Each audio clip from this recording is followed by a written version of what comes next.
Hello, everyone. Hope you're enjoying the program so far. Today, we'll be doing lesson 5. My name is Sebi, and I'm going to be your instructor for today's program. So let's get started here with lesson 5. And the subject and topic materials we're going to talk about is understanding vehicle control. Natural laws. At some point, you're going to think you're in some science class, but we're going to talk about things like inertia, momentum, and gravity, and how that will affect your overall vehicle control. So it's really important you guys understand that when you start driving, that vehicle control is probably the most important factor, not only for your parents to be comfortable with you when you start driving, but overall with other roadway users that you're going to be sharing the road. Having vehicle control is very important. As we look down at this particular chapter, there's 3 types of inputs that you're going to have to use when it comes to vehicle control. And I'm assuming some of you probably already know there's only 3 inputs in a car, right? The first one is the brake, which most kids usually feel more comfortable using. The other one is the accelerator. And the third one, if you want to take a guess, I'm assuming you know, is the steering wheel. Those are the 3 inputs that you have when it comes to controlling your vehicle. Extremely important that you know how to effectively, you know where they are, but how to effectively use it. And this is what I tell parents a lot of times is when you're introducing these 3 inputs in a parking lot, it would be a great place to kind of experiment with the accelerator, the brake, and the steering wheel.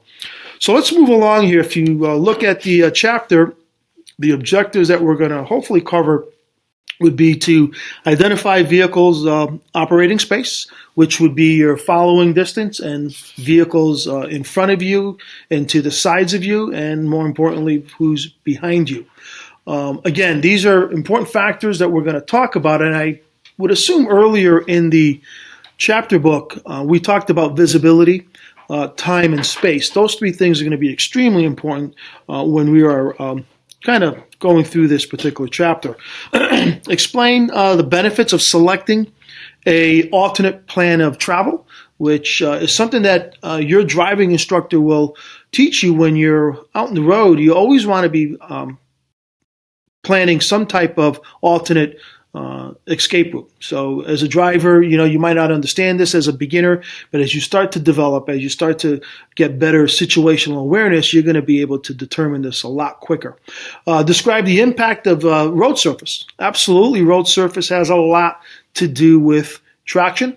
In your earlier lesson, I know Danny talked about hydroplaning and losing control of your vehicle into skids. And this is where road surface has a big role in vehicle control. And usually, when you do go into a skid situation, the reason why that skid occurred is because the tires no longer gripped the roadway. Again, there's other reasons that might occur. Again, maybe you had a steering skid, maybe you had a turning skid, maybe you had a powering skid, or possibly a blowout skid. Those are all examples of skids, but the true reason why that car went into a skid is because the tires were no longer gripping the road. And any driver can tell you that is the most important factor when it comes to keeping all 4 tires on the roadway.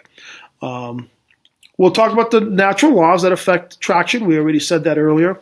And then how the steering, accelerating, and braking inputs affect your overall vehicle control, balance, and traction. We'll talk about vehicles that have a higher center of gravity. Obviously, when they go into turns, if you are driving an SUV that is a higher center of gravity, you need to be extremely careful going into turns. Obviously, if you're driving a Corvette, that is a lower center of gravity, which will give you better control of your vehicle in those types of cars. So something to consider. If you are driving an SUV, I forewarn you, they're much heavier. They're much bulkier. You really need to understand that it requires a higher level of vehicle control in those types of vehicles. So let's kind of get moving on here. So if you look at what we just said earlier, as a driver, you control the speed and placement. Let me repeat that. As a driver, you are the one that controls speed and placement. I can't stress enough how important this is. You have the ability to increase your following distance. Like I said to my students in the car, the most difficult space to control would be the rear. If you have a tailgater on you, it's very difficult to shake them off. You speed up, they're still going to follow you closely. So the rear is the most difficult part of controlling your placement. But in front of you, obviously you control that. You can increase your following distance to a 3 to 4 second following distance. How do you achieve this? Well, you look ahead and you scan the road 20 to 30 seconds. You look at the road environment and you decide based on the conditions how much traveling distance you should have behind other vehicles. So the control of that vehicle is pretty much based on the traffic, who's around you, in front and to the sides, and most importantly, the rear, which is the most difficult to control. But again, a lot of drivers out there are being pretty diligent when it comes to the following distance. So if you look down at visual input, a few people appreciate the degree in which attention they should be giving to the roadway. But if you're an experienced driver, you know firsthand how important it is to scan the road 20 to 30 seconds ahead. If you don't do this and you're scanning the road maybe, say, 8 to 7 seconds ahead, you know what's going to happen?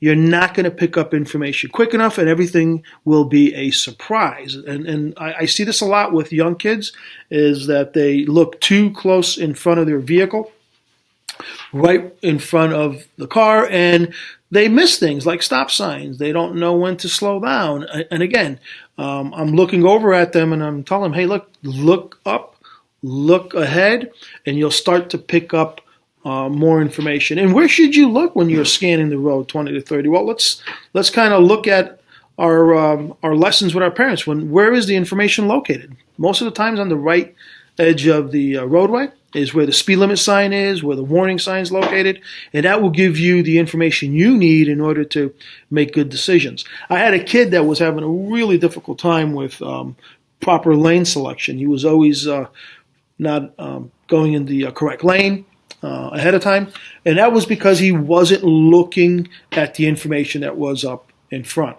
Until he started to scan the roadway a little bit better, he was able to make better decisions. So definitely visual input is extremely important when it comes to vehicle control. You really can't manage time and space if you don't have a good visual lead time.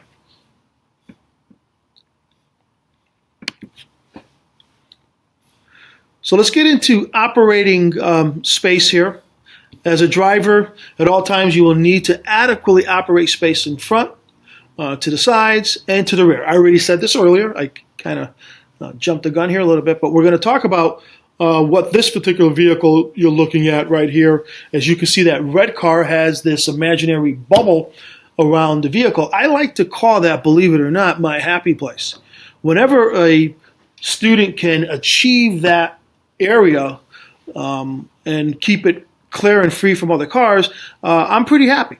And a lot of times you can't always achieve that because cars cut out in front of you, maybe cars slow down, or you have cars too close to the side of you. It's your job in order to keep that operating space clear.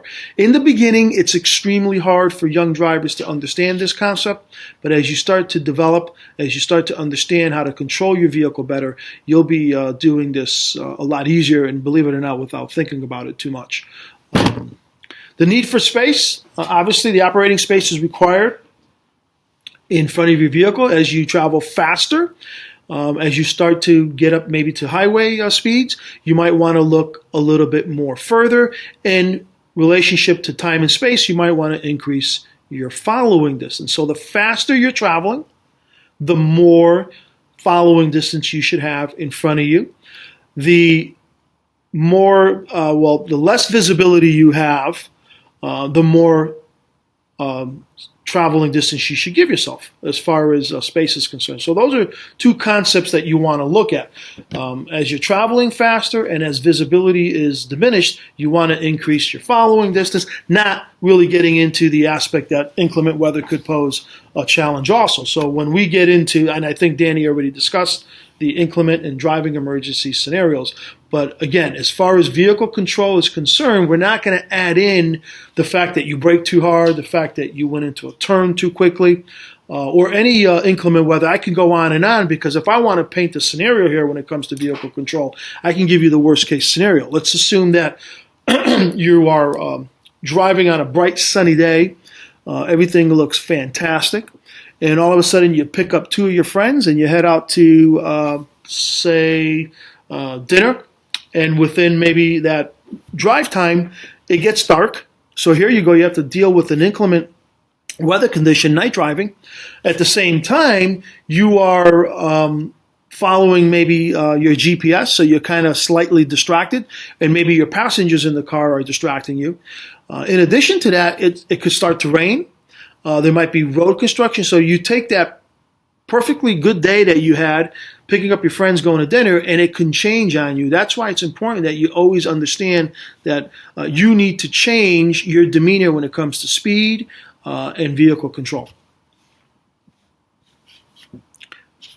Adjusting your speed and position must be made in direct proportion to your operating space. So you definitely have to look at the space around your car in order to make proper adjustments.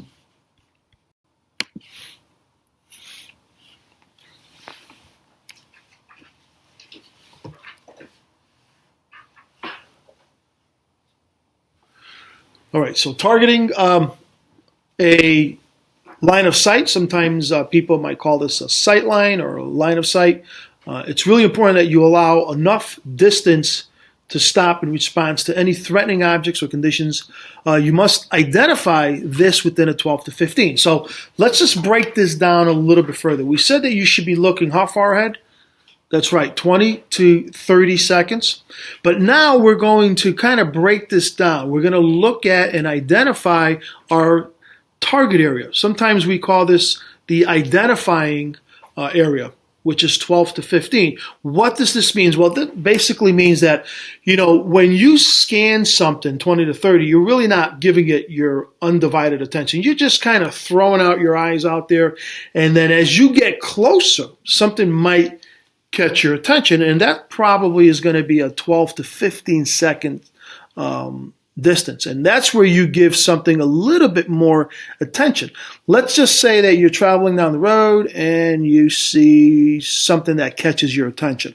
As you get closer, you identify that as a tractor trailer that is backing into a loading dock. So now as a driver, you have to understand, hey, look, I need to probably have another alternate plan here in order to get by that particular roadway. So here you're going to start kind of giving yourself some ideas of what to do, some options. You can stop and wait for the truck to complete its maneuver. You can go around the truck if it's safe to do so, or you can actually turn earlier and avoid the truck altogether and go a different direction. So whatever option you choose, you start to make that decision based on your 12 to 15 seconds lead time and be able to make that maneuver. Visual referencing, points related to some part of the roadway, to some part of the vehicle. Good space judgment depends on your ability to see things accurately and be able to make good decisions. Again, I usually like to look at this based on experience, because a lot of times you're going to see things that you've never seen before. And I hope when that happens, you'll have one of your instructors in the vehicle with you.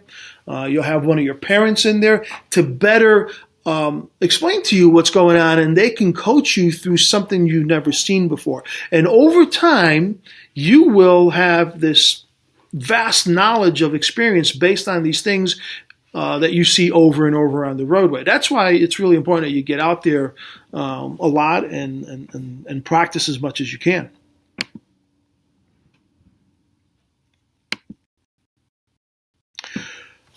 We did say road surface poses a challenge. Obviously, traction is the grip between the roadway and the tires. Right there, traction is the friction or grip between the tires and the road surface that you're on. Now, again, under ideal driving conditions, dry, bright, sunny, you could lose control of your vehicle. Absolutely. But under different road conditions and different environments, the different inclement weather conditions or bad weather conditions, that traction can be lost even sooner. So again, if you've ever seen your parents drive and all of a sudden it was bright and sunny and then it started to snow, you might see their demeanor change. You might see that they took on a different role as a driver.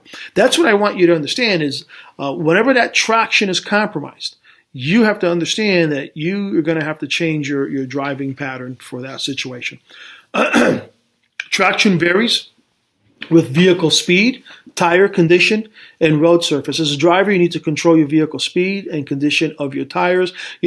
Obviously the tires are something that you're going to have to take a look at. Make sure that your mechanic rotates your tires. Make sure you have the proper air in your vehicle tires. So this way you have the best fuel mileage and you're going to have the best response when you need to stop quickly. So that's your responsibility when it comes to tire maintenance. That's a later chapter that we're going to be talking about. And then surface material. Let's look at some of the surface materials we see out there. Concrete, obviously asphalt, brick, gravel, sand, wet leaves. These are all things that you might run across.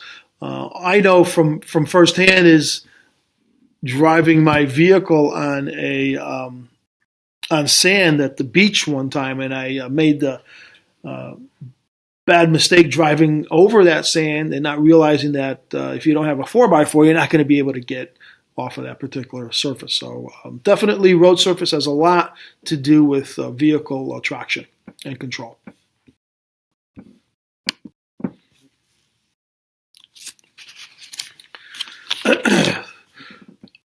Again, here's a situation where there is a reduced traction, and this is what I call pocketing. Sometimes it rains, and after the rainfall or during the rainfall, you might get what's called water pockets located throughout the roadway. And if you don't have a good surface condition and the water doesn't drain quickly off the roadway, and here you are traveling down the road, and I think Danny mentioned that during a hydroplane scenario, that if you're traveling at a speed that is greater than laws of physics are going to hold, you might hit these water pockets and possibly lose control of your vehicle. So it's really important that you understand that.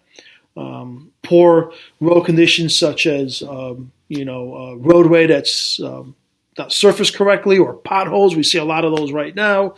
Water buildup in some of these potholes, so you need to be extremely careful. Reduce your speed at all costs when you come across these type of conditions.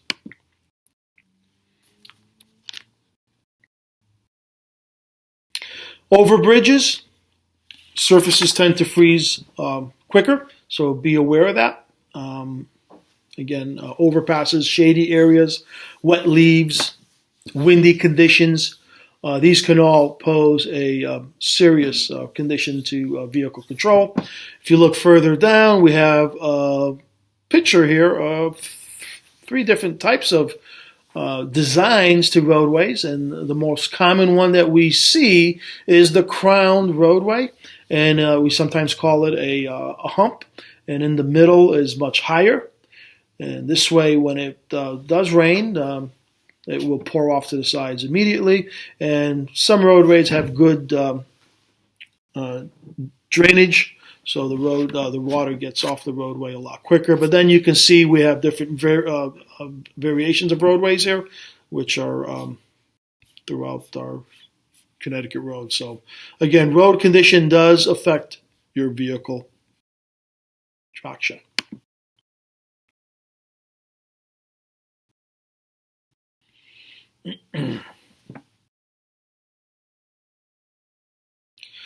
The shoulders of most highways provide the less traction than the road surface. When staring off the roadway onto a shoulder, expect a reduced traction. Obviously, that would make sense. A lot of debris is located alongside of the shoulder, so it's definitely important that if you do pull over on the highway, that you are careful.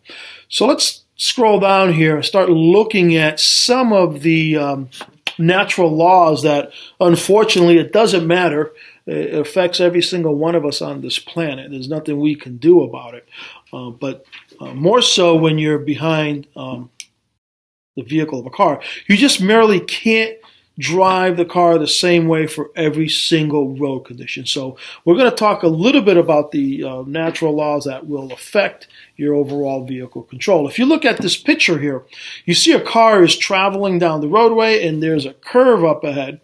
And obviously you're going to negotiate this turn a lot sooner because of the curve condition. So you see what inertia wants to do here? Let's read what inertia is. Attraction also is affected by inertia. Simply stated, an object in motion continues to move straight ahead until acted upon by some outside force. So you can see that the car wants to go straight. And obviously, controlling the vehicle in a straight ahead position is the most easiest when it comes to vehicle control, but you need to negotiate for this curve or a turn. Some of you might find making a left or right turn a little difficult, or maybe some of you found that making those type of turns were difficult in the beginning, but you got better at it because you were able to do what? You were able to negotiate the speed ahead of time. You were able to start braking early enough and then use your steering to get through that curve or turn safely. Maybe you didn't do it right the first time. Maybe you did it too slow. Maybe you did it too fast, and that can be extremely overwhelming for any instructor to be in the car if you go into a turn or a curve fast, and that defies the whole vehicle control that we talked about earlier. That's going to scare people, right? And I tell kids all the time, if you got to get that vehicle control under your belt before you start hitting the roadway. So this way we can do what we got to do as instructors to start teaching you more advanced stuff here. So here you see this particular vehicle here going through this curve, and in order to achieve that safely and in control, you need to negotiate your speed, reduce your speed ahead of time, and once you complete your turn, and your back tires start to catch up to your front tires, you can start to accelerate through that turn. So that's inertia. So again, if you look at the 5 factors here, which I kind of already explained to you, you negotiate your speed, basically what it means, the curve itself, the speed that you're traveling, the height, the size and weight of your car. Remember we said if you're driving an SUV, you might have to do this a little bit more diligently because SUVs are a lot heavier. And if you have passengers in your SUV, you're going to definitely have to consider this a little bit better. The next one that we look at here is the gravity. Most of you know what that means. It's the invisible force that keeps our feet on the ground. Basically is what I tell kids is you want to keep all 4 tires on the roadway at all times. Gravity's downhill pull affects the vehicle's ability to accelerate. And when you go downhill, your speed tends to increase. All right, so you have to compensate for that. So which input will you use in order to compensate? You guys know it. It's the brake. And kids ask me all the time, hey, should I ride my brake to reduce my speed because the speed limit here says 30 and because now that I'm going downhill, it's building up to 40. Yes, you do want to ride your brake. Definitely. In the exam, you're going to have to be very diligent on your speed. So further down here, we have what's called kinetic energy. Movement requires energy. And the faster an object moves, the more energy is needed. So kinetic energy, the amount of energy needed to propel a vehicle, is affected by the vehicle's weight and speed. All right, so kinetic energy also has a directly relates to deaccelerating a vehicle.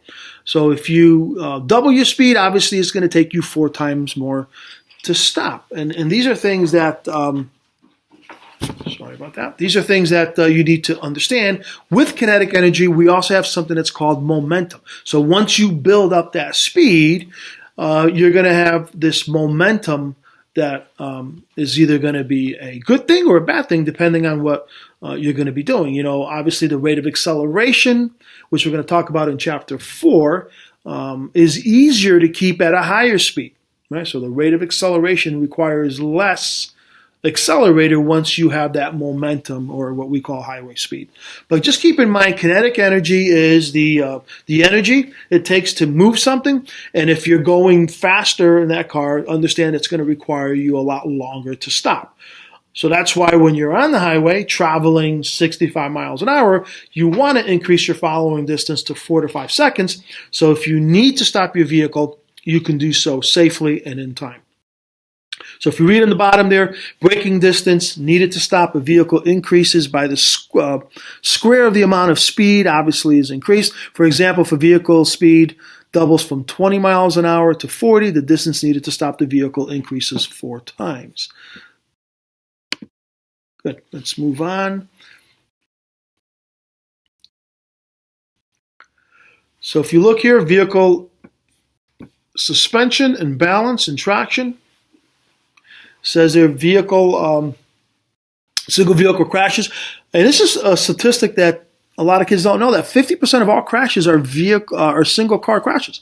You know, and sometimes when people hear the statistic for the first time, they're kind of alarmed, because when they think of a crash, they think of two cars colliding and hitting one another. But the reality is that most people that crash all on their own.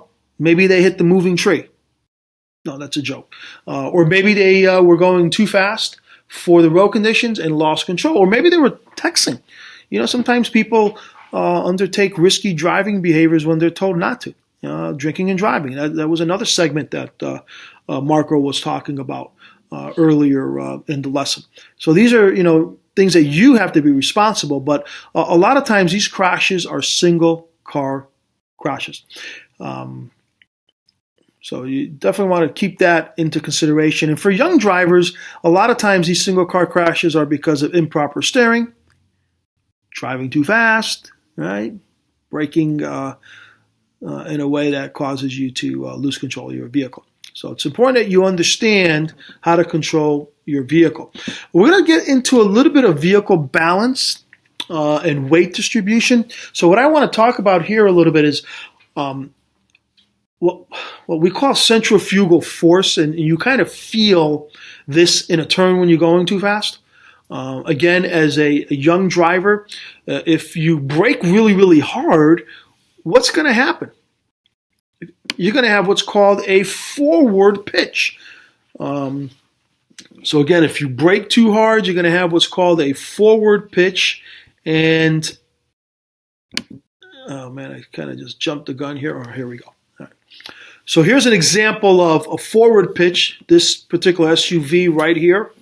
As you can see, it's braking really hard. And what happens, the back end rises and then it drops really quickly.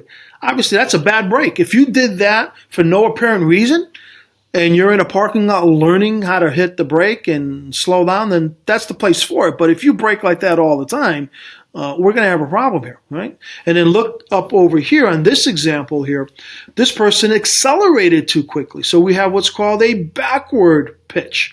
That means your head goes backwards because the person accelerated a lot quicker than they should. Imagine if you do this and this really quick. You know what we call that? We call that jackrabbiting. Braking too hard and accelerating too quick. And I'll tell you right now, our instructors on board ain't going to tolerate that if you brake and accelerate that way. That you have to be smooth and learn how to control the accelerator and the brake under those two circumstances. And here's a situation where sometimes teenagers tend to steer improperly. They either over or understeer, or they're too overconfident and they overrate their driving skills and they lose control of their turning. So again, these are things that you should consider. I just want to just jump back here a little quickly here. And I know we ended up passing through this big handprint here, but this is a good example of just to go over of vehicle control.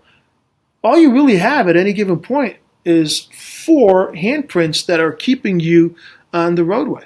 And sometimes kids think they're glued to the road, but you're really not. All you have is 4 small little tire patches about the size of your palm that are on the roadway at all times. It's your job, your responsibility to make sure that those 4 tires are constantly gripping the roadway. Remember, I told you earlier, the most important factor in vehicle control is when your tires are gripping the road. When they're not gripping the roadway anymore, you're in trouble. Either because you were driving too fast, or you braked too hard, or you went into a turn too quickly. Those are the main reasons. All right, let's move on here.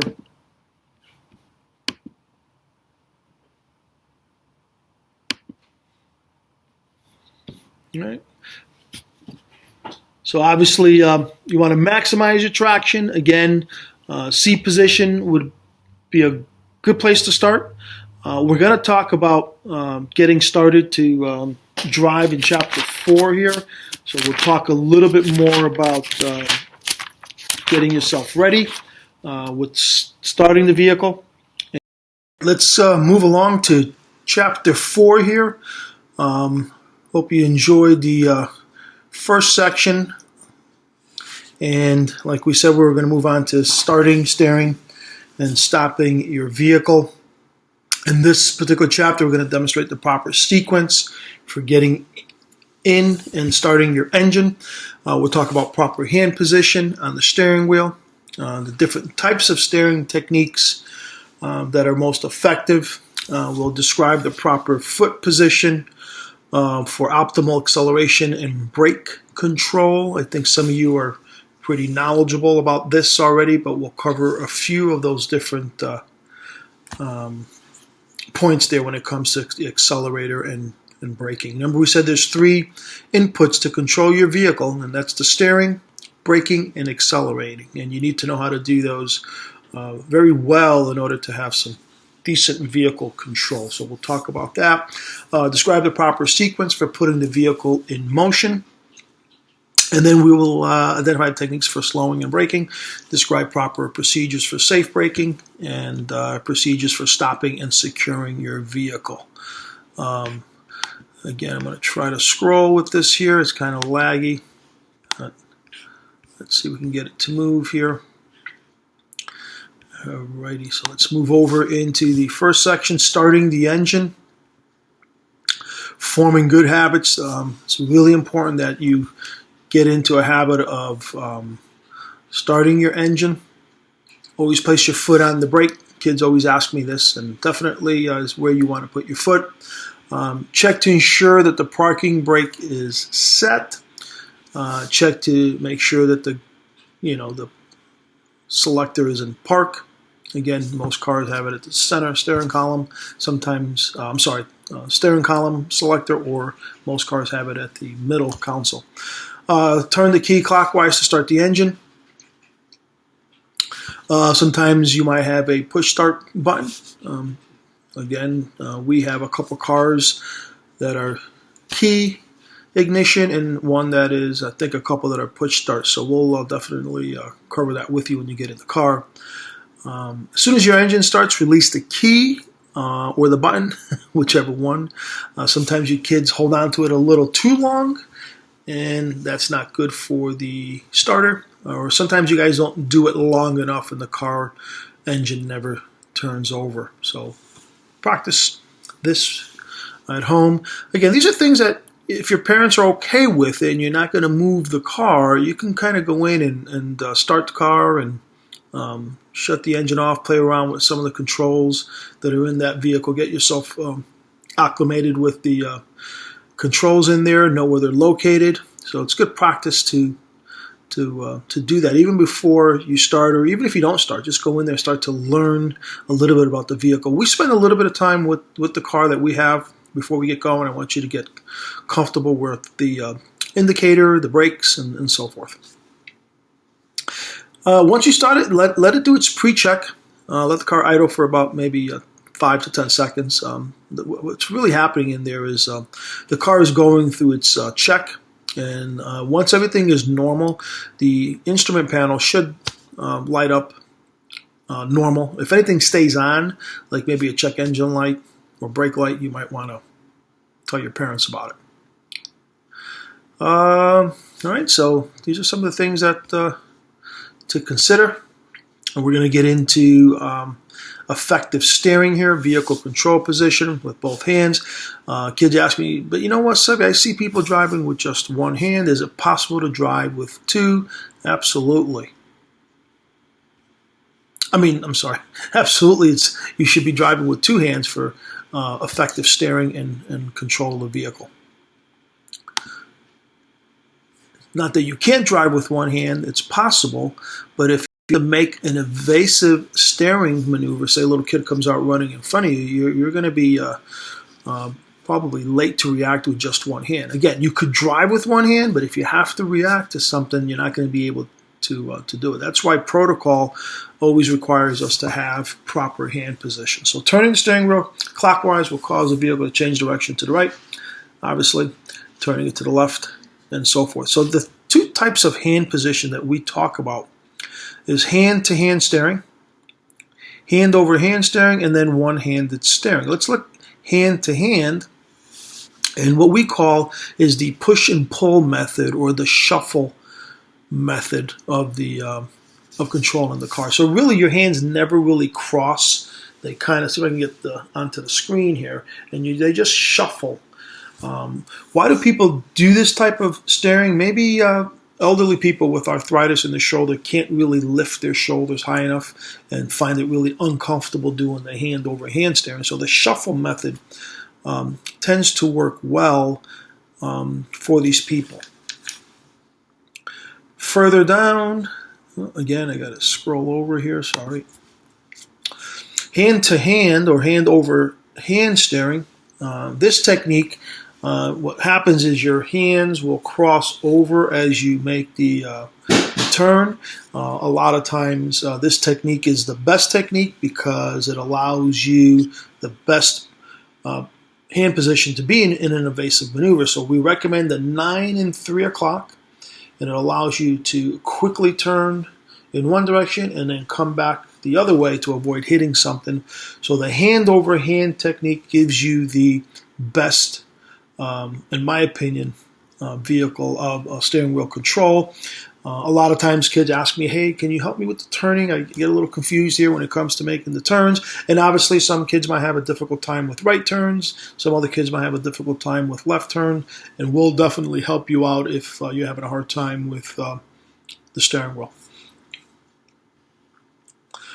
Further down here, one-handed steering. Remember we talked about it. Now, one-handed steering is not recommended, but when you're in reverse, this is where you might do what's called one-handed steering. You're going to put your left hand on the steering wheel at a 12 o'clock position, and then take your right arm and put it over the passenger seat as you're looking in reverse and you're moving in reverse. That's the one-handed steering technique that you should be using. Okay. So keep both hands on the wheel when you must turn, but sometimes it's kind of hard when you want to look over your shoulder. So steering while backing, one hand requires shifting your hip and seat position and so forth. So I'll give you a chance to read through this here.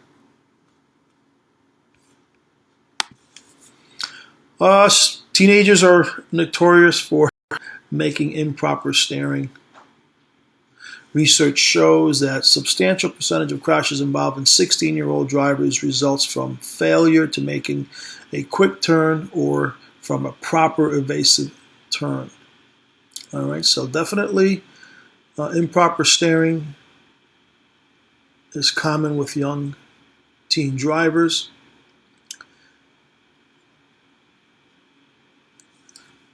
It's important that you always look through your turn. Kids always ask me, how come I can't make a good turn? I get them in the car with me, and all of a sudden they're not looking at their intended path. So when you make a turn, you always want to look through your turn and where you're going. And believe it or not, your hands don't really turn the car. It's your eyes. Your eyes are really doing the turning for you. So it's important that you follow an intended path of travel. This way you make a smooth, precise, and accurate turn every time. You can always work on the abruptness. Again, I'm not expecting you to be smooth 100%. You're still working at this. But if you look through your turn, you're going to be able to make a much more accurate turn. So we'll cover that when you go driving with us. It's one of our strong points. When you get behind the wheel, and we get kids that have a hard time braking, steering. Remember we talked about that in an earlier chapter, vehicle control, making sure that you handle the car smoothly. We're really good at showing kids how to make those turns smooth. And most kids within an hour lesson, we're able to cover some of the good techniques that we're looking for in turning.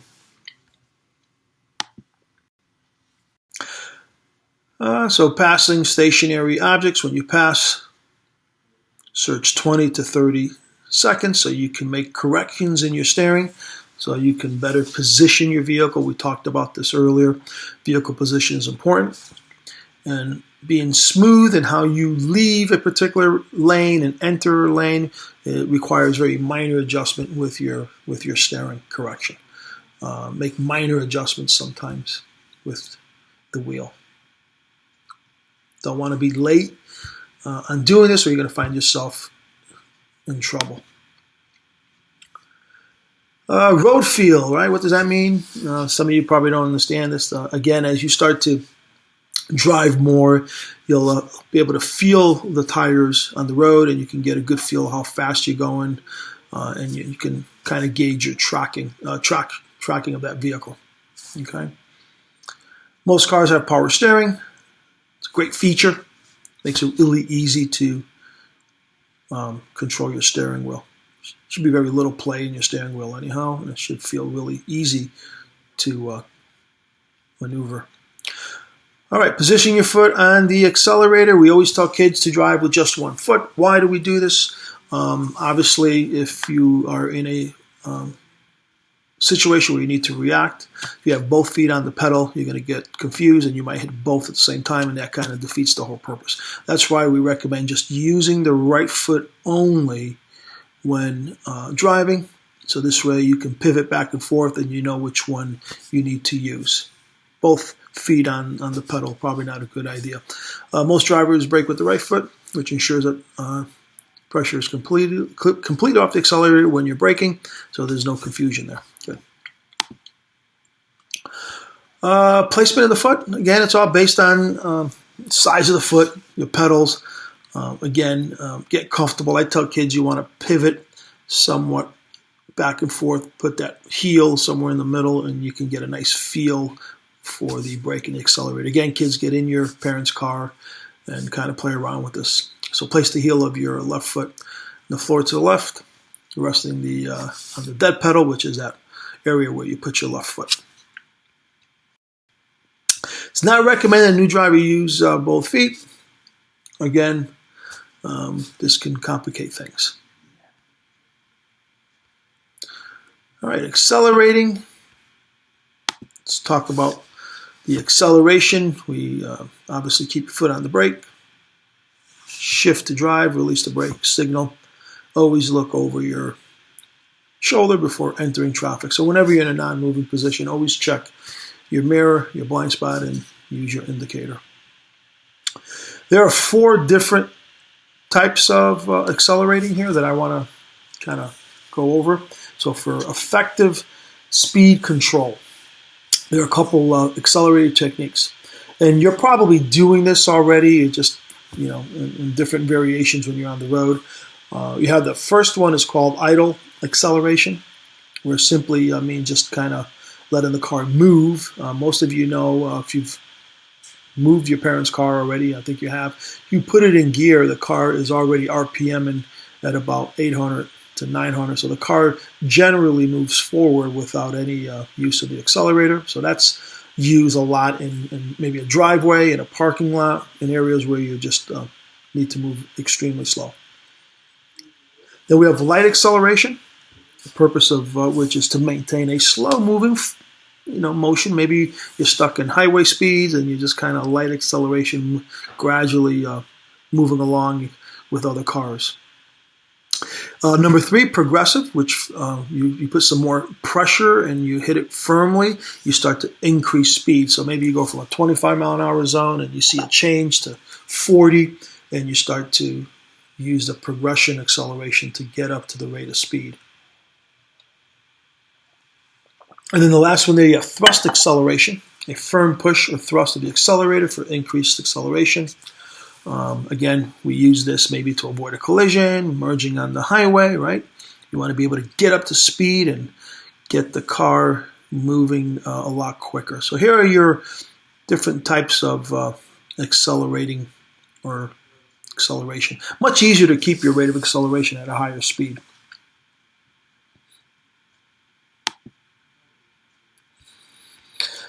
All right, stopping your vehicle smoothly takes a little bit of work. Some of you in here might find it really difficult at first, a little abrupt at the braking. What I tell kids, until you get better at controlling that brake, you might want to slow down earlier and then roll into your mark instead of overshooting. So undershooting is probably better in the early stage if you're having a hard time braking. Practice is the key. Give you a chance to read this here. And then use effective braking to stabilize the vehicle. You'll understand this a little bit more once you get acquainted with the brake.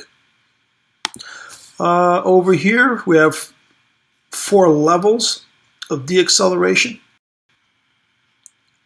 And basically, you brake just by letting up on the accelerator. So if you stop accelerating, that is a form of braking.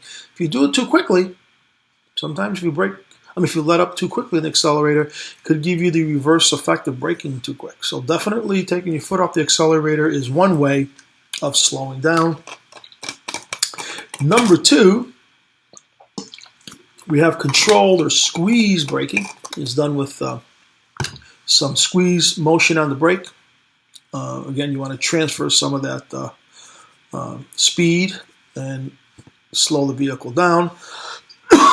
Maybe you're going downhill and your speed is 30 miles an hour, and because of the force of gravity, it's pulling you down faster. You might want to squeeze the brake a little bit just to take a little bit of speed off of those tires. Number 3, we call it threshold braking, but another name for threshold braking is pumping the brake. Okay, this is something that you use in an emergency situation. Maybe you want to brake quickly and still have steering control. Great concept, but if you have ABS brakes, you don't do this. Okay, so if you have ABS brakes, you don't want to pump the brakes or do what's called threshold braking. It's not going to work effectively. So a car equipped with ABS brakes, you don't want to use threshold braking. And then on the bottom there, you have what's called trail braking or squeeze off braking. Again, it's really important that you understand this concept. This is the part where, if you're not braking smoothly yet, just before lockup, right, you want to release a little bit of pressure from your foot and let the car level, then reapply. So this is a good technique to get into here, okay? Stopping in time is extremely important to consist of perception, reaction, and braking. These are all things that come into play when you need to make a nice, smooth stop and control. So there's other things to consider when stopping. Road friction or grip, so definitely the roadway is really important. The road surface, the tires, inclement weather, there's a lot of things to consider when stopping, okay? Sudden stops without ABS brakes, this is where you use that threshold braking. Most cars today are equipped with it, with ABS, so I think the ABS method, the threshold braking method isn't what you should be using here.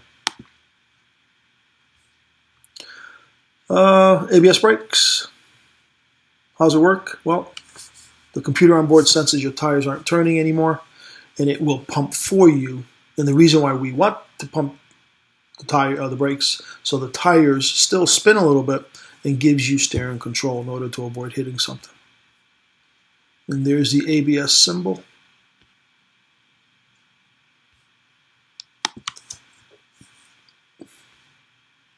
All right, braking without ABS brakes. Pumping the brakes, we talked about that.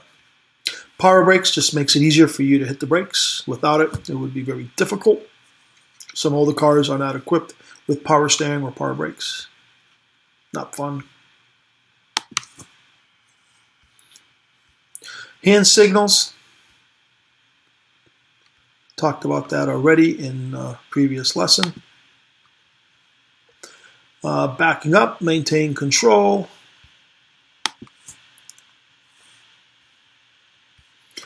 Here's a situation we talked earlier.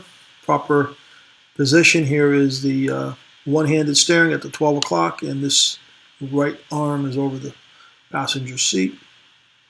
If you want, pretty simple. If you want the rear to go left, you turn the wheel left. You want the rear to go right, you turn the wheel right. Again, you can practice this at home in a big open parking lot. I know in traffic maneuvers, I believe Marco might have talked about back parking already, and the techniques that we use might be very helpful for you, or at least that lesson will be very helpful for you before you start driving with us.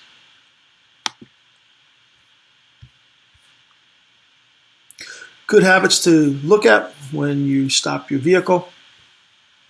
Come to a complete stop with the wheels turned towards or away from the roadway. Keep your foot on the brake pedal. Shift into park.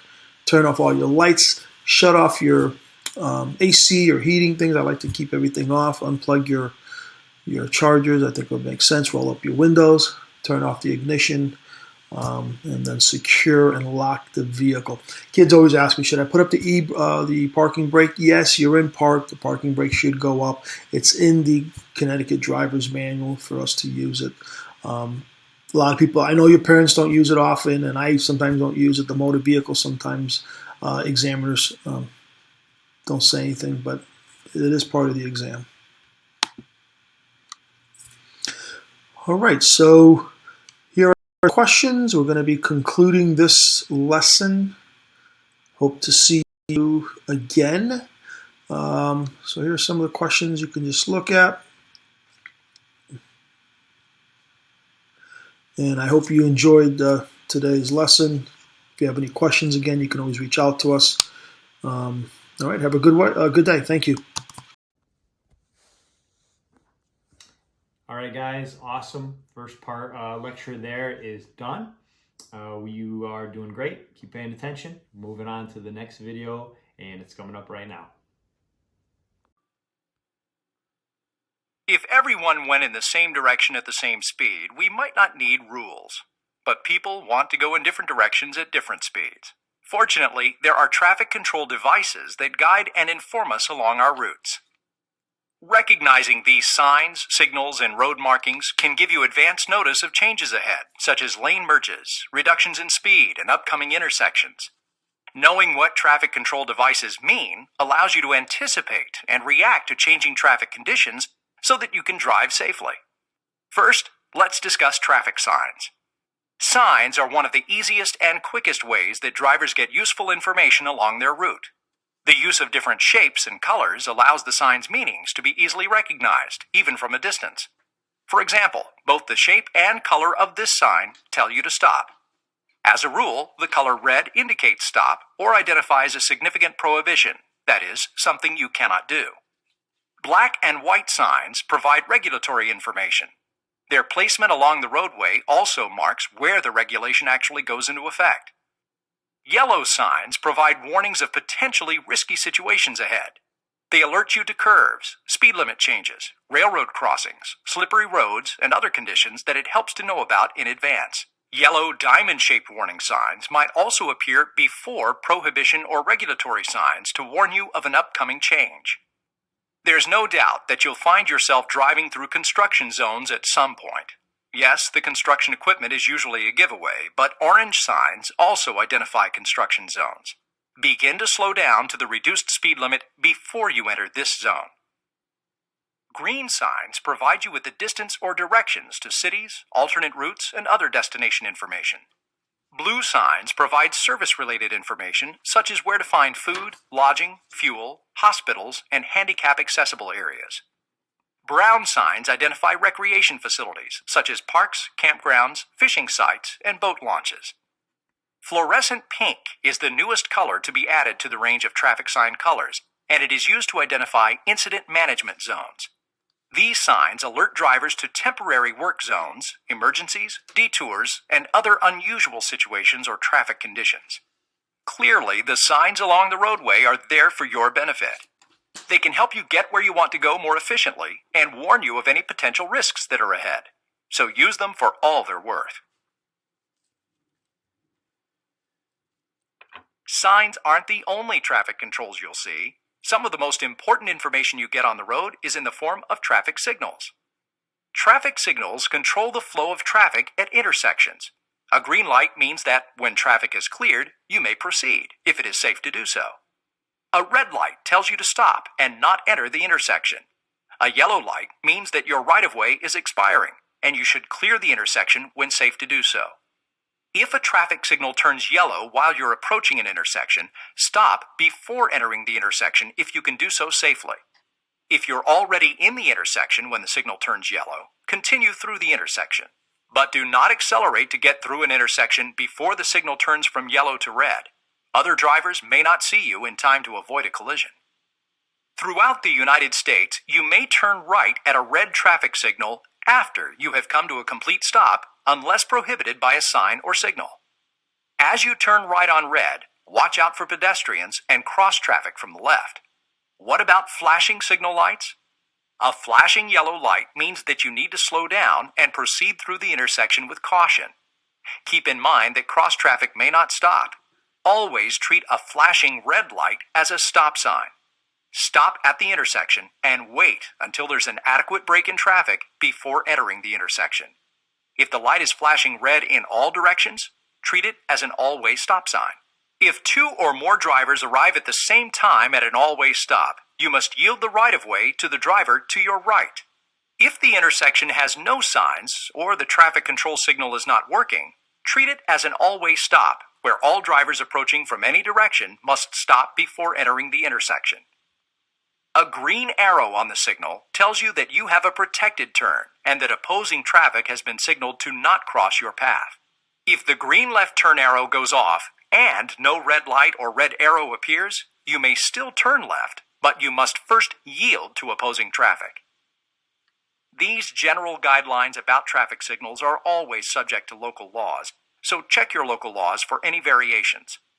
Always stay alert for signs and signal light. They can make the difference between being involved in a crash and avoiding one. Whereas signs and signals are generally positioned off the actual roadway surface, lane markings and painted messages appear directly on the roadway to communicate with drivers. There are two general rules about pavement markings that govern where you may and may not drive. The first rule is that white lines are on the right side of each traffic lane and yellow lines are on the left. The exception to this rule is on multiple lane roadways where white lines separate traffic moving in the same direction. The second rule is that solid or unbroken lines indicate that you may not pass or change lanes. Dashed or broken lines show where you may pass or change lanes. Double solid yellow lines on your left means that it is not legal for either you or oncoming traffic to pass. When a dashed and solid line appear together, and the dashed line is on your side of the road, you may pass traffic ahead of you when it is safe to do so. However, opposing traffic is not allowed to cross the solid line. A single dashed yellow line on the left means that both you and the opposing traffic may pass when it is safe. Dashed and solid lines are also used to indicate a shared left turn lane. These lanes allow you to make turns from either direction without holding up traffic behind you. Enter these lanes as close to your intended turn as possible. Never use a shared left turn lane as a through lane or an acceleration lane. Only use it to make a turn. Very short dashed white lines indicate a merge lane. You may need to make a lane change to continue straight ahead. Short white lines like these guide you through large, complex intersections. Driving a vehicle on today's roadways is safer because of roadway communication. Signs, signals, and pavement markings are all designed to help you and the other roadway users get where you want to go safely and efficiently. Be sure to take advantage of the information they provide well in advance of special situations. They're designed for you. Let's take a look at a couple of scenarios dealing with signs, signals, and road markings. What type of information do signs of this color present to drivers? Green signs provide drivers with information to navigate by, such as directions to cities and distance to exits ahead. What should you do at this signal? Every flashing red light is the same as a stop sign. You must stop completely and make sure the way is clear before proceeding. If a blinking red light appears to all drivers approaching the intersection, it's to be treated as an all-way stop intersection. What are your options here? The dashed line on your side of the road means that you can pass, but oncoming traffic may not pass. However, just because you can pass does not mean that you should pass. Any pass you make must be completed safely, without interfering with any other road user. Awesome. All right, guys, that was a great video. We are now going to be moving on to our next video. You guys are doing really good, so stay tuned. We have a next one coming up now. Operating a modern vehicle's controls may seem pretty straightforward, but it really isn't. There are a lot of things that you need to coordinate in order to safely make even a single trip. Starting the engine, steering, accelerating, braking, and backing up. After a while, these tasks will become second nature to you. But let's take a look at each one of the controls that help you accomplish these maneuvers safely and effectively. Before we do that, however, you need to know about some laws first. No, not traffic laws, natural laws. You see, there are natural laws in play at all times, and like it or not, they affect your driving every second you're behind the wheel. The first natural law is inertia. Simply put, inertia means that an object in motion will stay in motion until it is acted upon by an outside force. As a car travels around a corner, inertia will work to keep it going straight ahead. Only if the tire's traction is great enough will the car follow the driver's intended path. If the tires don't have enough traction, the car will instead tend to slide to the outside of the curve, away from the driver's intended path of travel. The second natural law is gravity. Gravity is the force that keeps our feet on the ground. It pulls downward on objects, forcing them down to the lowest point possible. For example, when driving down a hill, gravity pulls you downward as well. The result is that gravity causes your vehicle to accelerate, often increasing your speed more than you want. In this case, you often have to apply the brakes slightly when driving downhill to prevent your car from moving faster than you want. The opposite occurs when driving up a hill. Gravity will try to pull you back down the hill. In this case, you often need to accelerate more in order to maintain the same speed at which you were traveling on the flat roadway. The third natural law is kinetic energy. This is the amount of energy needed to move an object. In our case, kinetic energy is affected largely by a vehicle's weight and speed. One key way that kinetic energy affects drivers and their vehicles is its impact on how quickly a vehicle can slow down. Basically, braking distances are strongly affected by how fast a vehicle is traveling. The bottom line here is that as you increase your vehicle speed, you dramatically increase the distance it will take to bring your vehicle to a stop, even in an emergency. This same thing applies to the forces involved in a crash. The faster a vehicle is moving, the higher the crash forces when a collision occurs. Although modern vehicles do allow us to get from point A to point B relatively quickly, always keep in mind that by increasing your speed, you also increase your risk of injury if you are involved in a collision. Now we'll get back to the vehicle's basic controls. The ignition is a good place to start. It controls the supply of power to the car's electrical system. In the off position, it blocks the flow of electricity to the starter. Inserting the ignition key and turning it to the on position allows you to operate the electrical equipment and check the warning lights. Sometimes a special accessory position on the switch allows you to operate electrical equipment without fully turning the ignition on. Turning the key to the next position, the start position, causes the engine to start. But wait, before you do that, you need to make sure the shift lever is in park, the parking brake is on, and your foot is on the brake pedal. Then turn the ignition key clockwise until you hear the starter turn. When you hear the engine start, release the key right away, otherwise you could damage the starter. In some vehicles, all you need to do is push a button to start the car. When the engine starts, keep your foot on the brake pedal and turn on the low beam lights if your vehicle is not equipped with daytime running lights. Then do a visual sweep of your gauges to make sure everything is working properly. Before you start moving, you'll need to know how to steer the vehicle. Basically, the steering wheel controls which way the front tires are pointed, which controls the vehicle's overall direction. Successful steering starts with the grip. Remember, your hands will be at either the 9 and 3 o'clock position or the 8 and 4 o'clock position, using a symmetrical grip. Most of the time, you can steer with your hands in this position, following the road, changing lanes, handling curves, even swerving when you have to. Turns are something else. For gentle turns, you use push-pull steering. One hand pushes up while the other pulls down. For sharper turns, the hand-over-hand technique is best. In hand-over-hand steering, to turn left, you start with your hands between the 8 and 9 o'clock positions and turn the wheel with a series of cross-arm movements.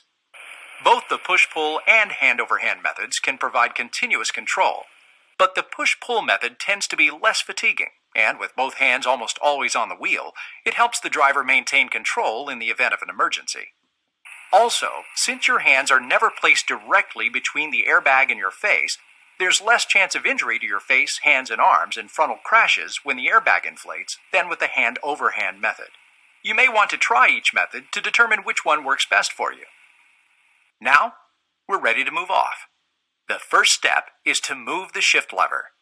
This lever controls the transmission, which transmits power from the engine to the wheels. Sometimes it's on the steering column. Other times it's on a center console. When the vehicle is parked, the transmission will generally be in P for park. Most cars will not start unless the transmission is in park or neutral. D stands for drive, which allows the car to go forward and automatically shift up through the gears to allow the same engine speed to make the car go faster.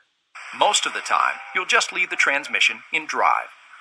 But when driving on a steep downgrade, moving the shift lever down one gear may help slow the car without having to ride the brakes constantly. Next is R. No, R does not stand for race. It stands for reverse, which makes the car go backward. Let's get going. After you put the transmission in drive and the way is clear, you're ready to move. The control that regulates speed is the accelerator. It regulates the flow of fuel to the engine, controlling acceleration, which is the rate at which the car speeds up. Be sure your foot is on the brake before shifting to drive. In most vehicles, the lever won't budge unless the brake is applied.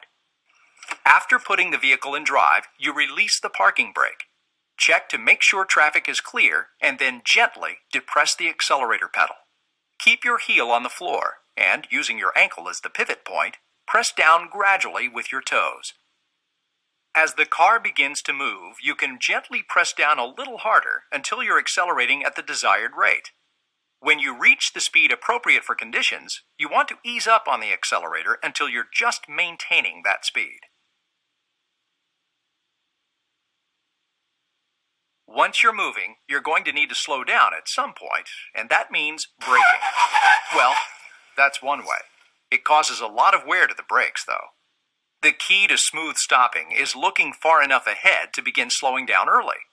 To slow down, you ease up on the accelerator, swivel your right foot onto the brake pedal, and apply the brake. Brake gently at first, still using your ankle as the pivot point, and increase pressure gradually until the car is slowing down as much as you want it to. Then, ease up on the brake a bit just before coming to a stop to make for a smooth stop. While you're stopped, keep your foot on the brake so the car won't move forward. This also keeps the brake lights on so cars coming up from behind can see that you're stopped. Also, if you're ever hit from behind, having the brakes applied can help keep you from being pushed out into traffic. Most new cars these days have anti-lock brake systems. In a vehicle equipped with ABS, a sensor detects when a wheel stops turning. As soon as this happens, the anti-lock brake system relieves the pressure just enough to allow the wheel to turn again. The main benefit of ABS brakes is that they allow you to retain some steering control while braking.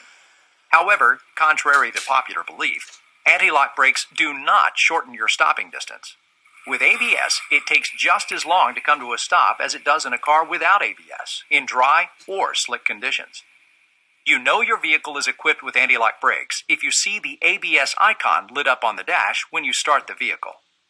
If you need to slow down in an emergency in a car with anti-lock brakes, use the stomp and steer method. The computerized braking system will take care of the rest.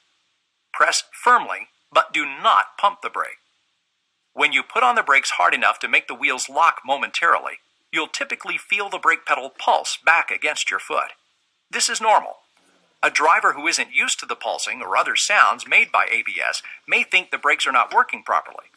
In vehicles without ABS, the wheels might lock up if you press the pedal down too hard. If the wheels lock, release the brake pressure slightly so they can begin turning again. With or without anti-lock brakes, the best way to make a controlled stop is to press firmly on the brake pedal. With your heel on the floor, use your toes to apply firm, steady pressure. Now to a more difficult maneuver, backing up. It's a bit tricky and can be dangerous. First, you need to be able to see where you're going. The only way to get a good view of the area behind the car is to turn around and look at it. An even more effective way of knowing what is around the vehicle is to walk around it. It's your responsibility to be sure that the area around your vehicle is clear. To back up, place your left hand on the 12 o'clock position on the steering wheel, your right hand on the back of the passenger seat, and twist around to see straight through the rear window. You want to move very slowly. When backing up, it's harder to see and the car is harder to control. Place the transmission into reverse and let the engine just idle the car backward. You'll go plenty fast enough, and it leaves your right foot free to use the brake to control your speed. Backing at idle speed is usually fast enough. You never want to rush when you're reversing. In reverse, the car will turn in the same direction the steering wheel is turned, just like going forward. To back to the left, turn the wheel to the left. To back to the right, turn the wheel to the right. Even though the car steers the same in both directions, there is one difference. When you back up, the car's responses to your steering inputs are much greater. This means that you must use smaller inputs to keep the car from turning too sharply and to keep the front end from swinging out too wide. While you need to see behind you, it also pays to stop for a moment to see what the front end is doing. This is especially true when backing out of a parking space. As long as you're moving slowly, you'll have time to make corrections. Also, check to see which way the front wheels are turned before you start to back up, just to make sure you'll be pointed straight backward as you intended. This way, you'll know if you need to center the steering wheel before you start to back up. Home again. Now just a few steps to make sure the car doesn't roll away. After you stop, set the parking brake and put the shift lever into park. Now turn off all accessories and lights, close the windows if needed, and lastly, turn the engine off. Check for any nearby traffic and then exit and lock the vehicle. Now you know what steering technique to use and how to effectively use the accelerator and brake pedals to make your vehicle go and stop. When you're backing up, you need to make sure the area behind is clear. Move the vehicle slowly and be very careful with the steering so you don't turn the vehicle more than you want. After a trip, you need to secure the vehicle. If you've parked along a roadway, check for traffic before getting out of the car and lock the doors.